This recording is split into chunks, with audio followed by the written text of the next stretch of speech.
In South Africa, we are used to seeing black political parties fighting each other.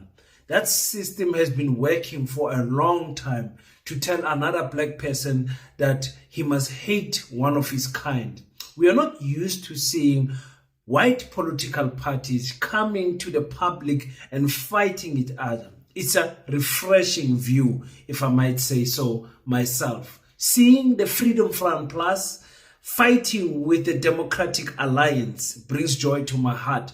And there's so many lessons that we can learn from this. It looks like the political space is shifting in the eyes of the white people as well. They are no longer united as they used to be, and this is an opportunity for the black parties to pull together and unite. Welcome to King Said So, Africa's one land, one language, one currency, one army on King Said So. Africans can unite. Your Pan-Africanist podcast. Enjoy. Peace in Pan-Africanism to all my African brothers and sisters from all around the world. Welcome back to King Says So. I'm your host, Kagiso Hlongwane Sinchiva Sono, and we're back at it again with another one. And this time around, I want to highlight the importance of allowing the DA to continue with your arrogance as long as they are fighting with the Freedom Front Plus. It's a big advantage for us who are Pan-Africanists. We enjoy watching the DA fight with the Freedom Front Plus. It's something that we are not used to. Yes, we know that the people, the white people that vote for the Freedom Front Plus, those who killed Chris Hani, are those extreme people, you know, the extreme Afrikaners, your AfriForum, your Orania type of Afrikaans voters. But then you have your more like your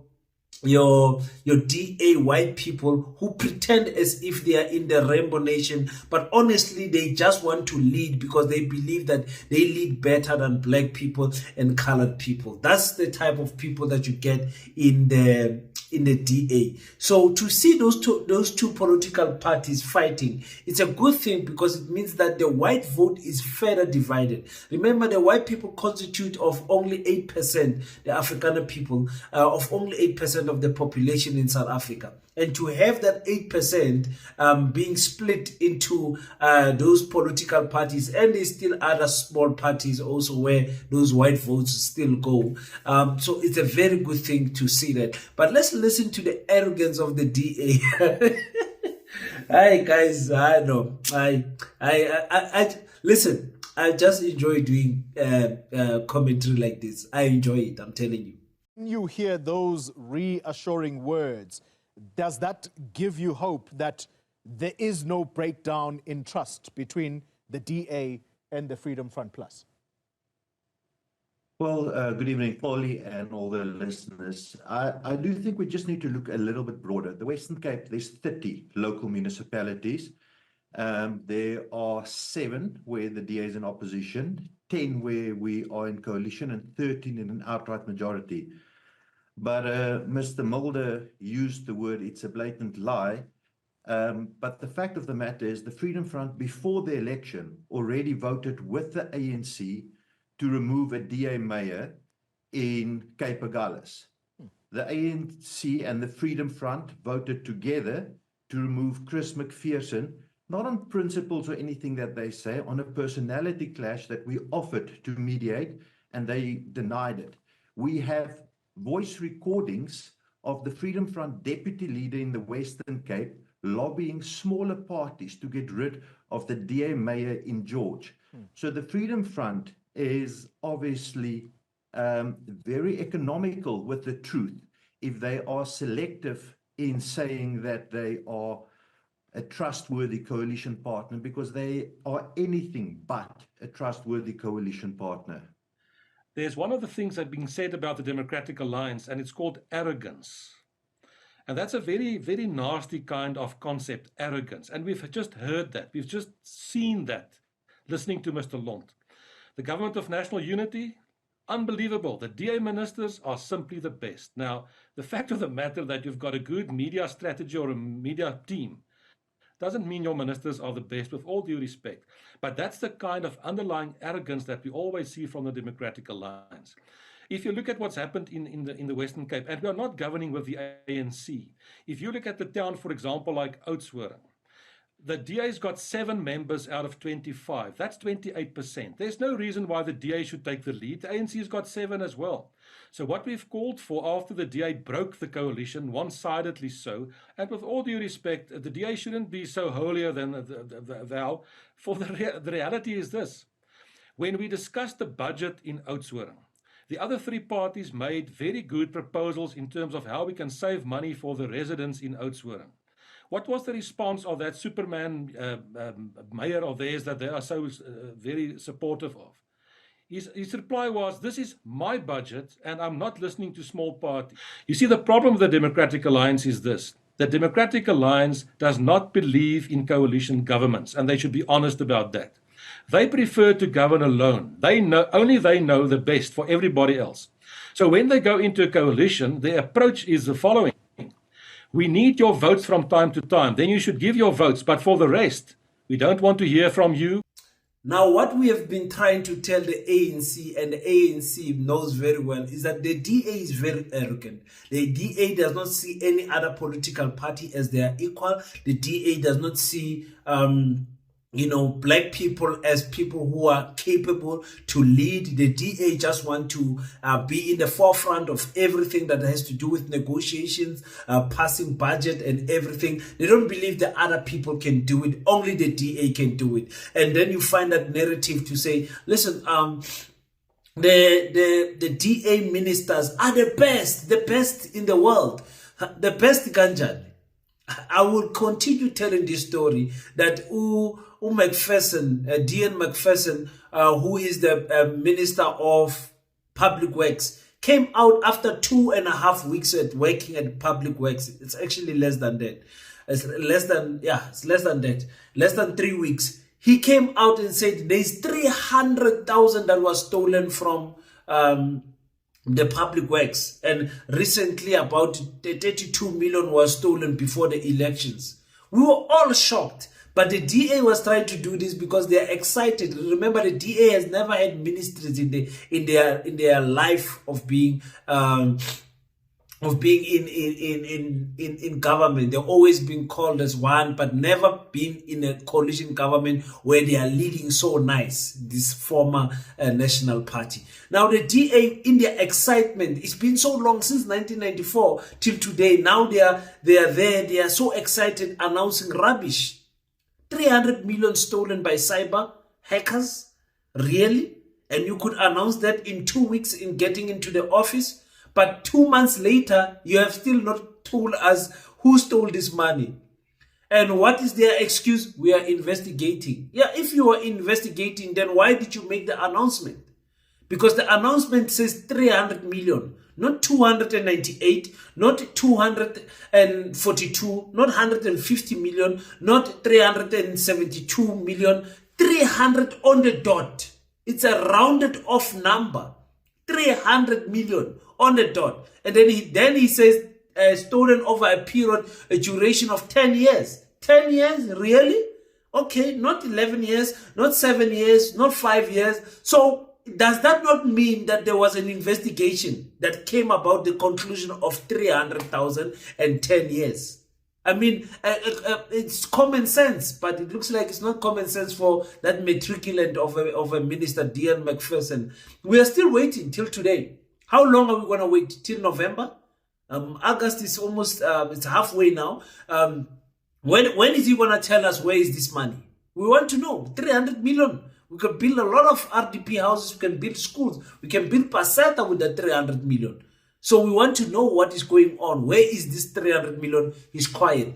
Another minister of Home Affairs, Dr. Leon, he said Chedima's mother stole someone's identification.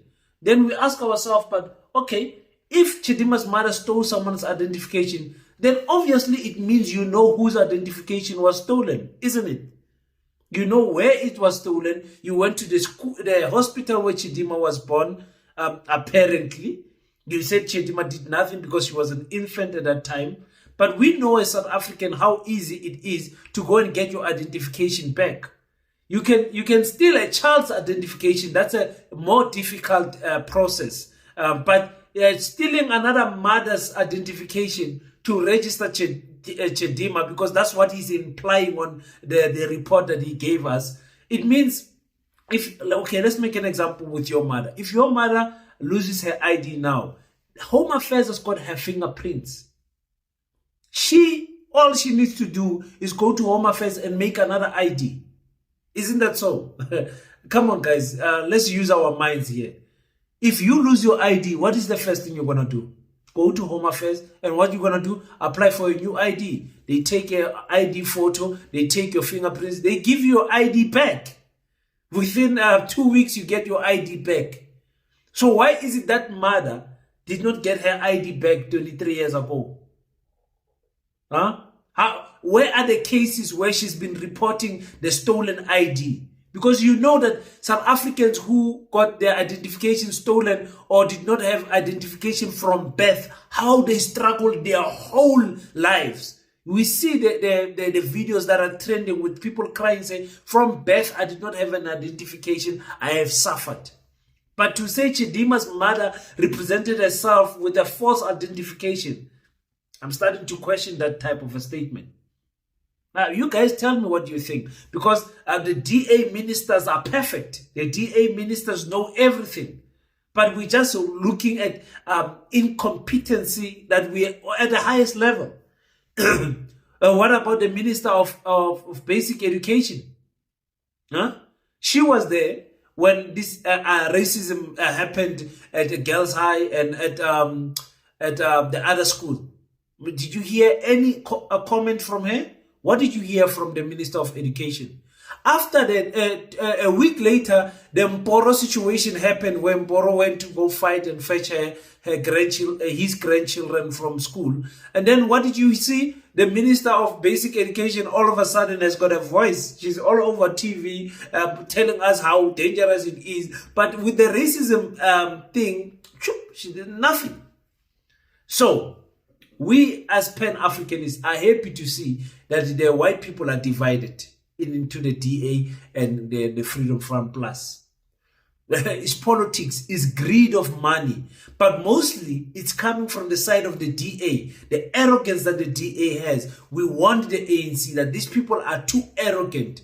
Helen Zille is too arrogant. His parents are not from Africa. His parents are not from South Africa. She's the first generation here. So she does not see black people as her equals. She will never see Cyril Ramaphosa as her equal. Never, ever. She will think that she can do a better job than any other black minister and a black politician from the ANC, the EFF, and wherever. And she will attack them. And another thing that the Freedom Front Plus person is saying, he says, listen, just because you've got a good media team does not mean that you've got good ministers. You guys are good with publicity stunts. That's what the DA does. The DA is good with publicity stunts. They are forever on your face. And it's easy to counter this. The other black political parties, or the left wing rather, let's not call them black, because all of them are claiming this multiracial nonsense, multi-diverse rubbish nonsense. All of them are claiming that. Or the parties in the left, they can also do this. If you've got a good media team, you can really be on the face of the people. The race for 2029 has already begun, and social media is one of those strongest, easiest tools you can use to be in the face of the people. But other political parties, they are just sleeping. They're just sleeping. When last did you hear from what's his name? Unyonso, the Minister of Agriculture and Rural Development? When last did you hear from him? When last did we hear from Nyonso? When last did you hear anything about the PAC? When last? This These people, they're allowing Gayton to look like he's got a high-profile ministry, while he's only got spots. Huh? When last did you hear these people? You know what I'm saying? So you need to use the media properly. We're not hearing anything from Zanele Nyonso. We're not hearing from anything. Yeah, he was crying that the land must be repossessed. Land repossession. Land redistribution. That's what he was saying before the elections. He's in parliament now. He's got the land portfolio. What is he doing? Absolutely nothing. Nothing. You see? So the African political parties, I saw what happened with the MK, with the people that were suspended and everything. People as a king cover what MK did. MK is a political party that is hardly 9 months old, led by a character like President Jacob Zuma. What do you expect? That's why when we went into the elections, I said, I love the NK. I love what they are saying. I love Nkambulo Ndlela. I love Duduzile Zuma. I love Jacob Zuma. But I don't like the structure of the MK. It does not convince me enough for me to vote for them. Hence, I voted for the EFF because they structure there. The MK within the next 6 months, they are still in discovering and formulation process. They are going to emerge stronger. The people that are going to be elected, appointed and whatever, is people that are going to take the MK Pambi. Trust me. Trust me. Give the MK time to do what they need to do. They're a party that started literally for me and you on the 16th of December, 2023. Small party. So let's allow them. There's other people that got in. I was the one, I did a video when they elected some people to parliament. That like, we did not even see this person campaigning for the MK. How are they in parliament? You see? So maybe actually I should cover that video for your convenience. But all I'm saying is that what should we expect from a small party like this? You know, let Jacob Zuma do his reshuffling. Let Jacob Zuma, that's what he does best. Put the right people he thinks must be in place. You know, they were fighting Mr. Toyota when Land Cruiser during the election. During the election, up to the announcement of the elections, they were still fighting this guy who was taking Jacob Zuma to court, to the electoral court. But anyway, they won that. So there's so many things that the MK needs to come together. Maybe I would even say the electoral conference for the leadership, for the national leadership, must be next year. This year they must continue shuffling, taking this one out, putting this one in. You know, so people can prove themselves if they are worthy to be in that political party. That's all I'm going to say about the MK. I'm not worried about the MK. I'm happy. There's people that are there, Bomoloto and all of them, that I'm happy with. Bo Andile Ngitama, Bo John Trope. There's many people that I'm happy with in the MK party. Many people. But the rest, obviously, because MK becomes such a big party, you know, the third biggest party in South Africa, there's obviously going to be some surfing and reshuffling that is going to happen. Don't worry about the MK. The MK will do good. Trust me. We need the MK 2029. We need the MK. We need the EFF, we need the MK if we want to defeat this coalition that is coming, that I told you guys about, of the DA and the ANC. Only two parties come 2029. So we have to be very careful. Guys, let's fix quickly something. On the donation for Peta, here is the information there. Make sure that you type the proper, the correct branch code. Okay, the branch code is there in front of your account. Make sure you select business account and you select the proper bank Capitec branch code, which is the one of 45 50 10 whatever, but it's there on on your screen right now. Please make sure that you make your contribution to Peta. Make sure that you make your contribution to Peta. The branch code is that one of 450105. That's the branch code for the Capitec account. The account number is 10523569115. That is the account number of Peta. We are building our school. If I had to give you guys a picture in terms of percentage wise, we are about a 3-point-something% going to 4% as to the target that we are looking for.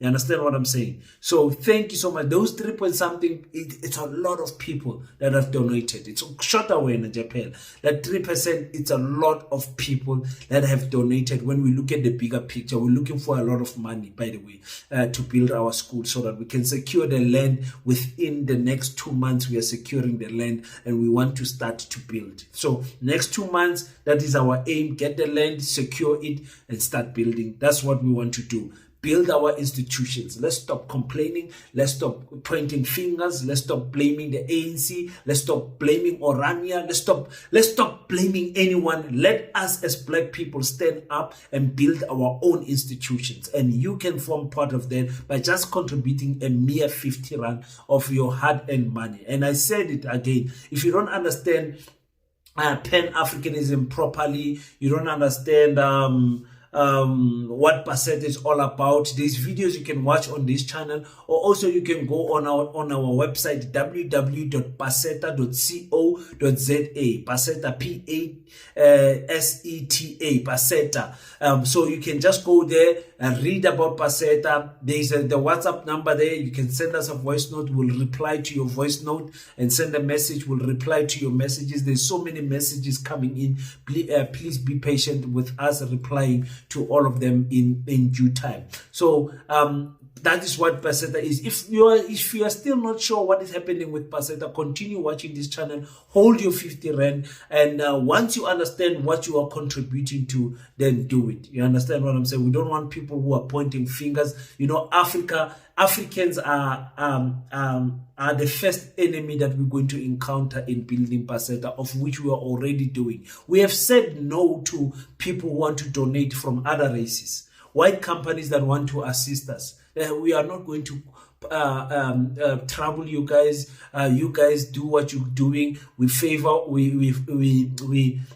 colonizers coming in the form of investors. I said no. I told my team no. Our African people will build the school, or we are not building a school at all. That's it. And we have to, as Africans, put our feet down at one point and say we must be able to show the Chinese, the Russians, anyone. I don't want money from China to build a school. You understand what I'm saying? I don't want that. Us as Africans, we can do it. We can do it. And I told my team, I said, you guys can vote me out anytime, if someone comes and say, King, but let's work with these people. I give them the opportunity to say they can do that. But I warn them that let's be careful of these colonizers that come in the form of investors. They are very dangerous, those people. Thank you so much to everyone that has contributed to Peta. Your 50 rands are going to be used properly for building this school. No one is going to buy expensive, flashy things and all of those things. We will remain humble. We will remain honorable and grateful to your contribution, and we'll use it as wise. Thank you so much, guys. I really love what I'm seeing every day. Almost every 2-3 hours, there's a 50 rand that's coming in. Each and every day, ever since we made that announcement, you guys are not failing the African spirit. Thank you so much, guys. Until we meet next time, don't forget to pray. After you pray, stand up, African child. Do your best so that God can do the rest. Peace in Pan-Africanism. Oh yes. Please go to African Mujolo. Go to African Mujolo and check out African Mujolo. We are 100 subscribers away from the 1,000 subscriber. So I will appreciate appreciate it if you can watch the content that side. The content is coming in thick and fast that side also. Some content I recorded it in advance, so it's coming. This whole week there will be content for you in African Mojolo. It is another sister channel of King Said So, where we speak about relationships, love, marriages, and all of those things from an African point of view. So if you love those type of things, go that side, leave your thoughts and on the comment section, leave a like, and please do subscribe so that we can get that channel to 1,000 subscribers. Until we meet again, don't forget to pray. After you pray, stand up, African child, do your best so that God can do material. So you're not gonna sweat like crazy in this material. Let's try one on. If you want to order these beautiful t-shirts, you can email them at theblackheart@gmail.com or call them on 068-473-6908. They are situated in Joburg and can post it anywhere in Africa and anywhere in South Africa. Thank you, the Black Heart Clothing.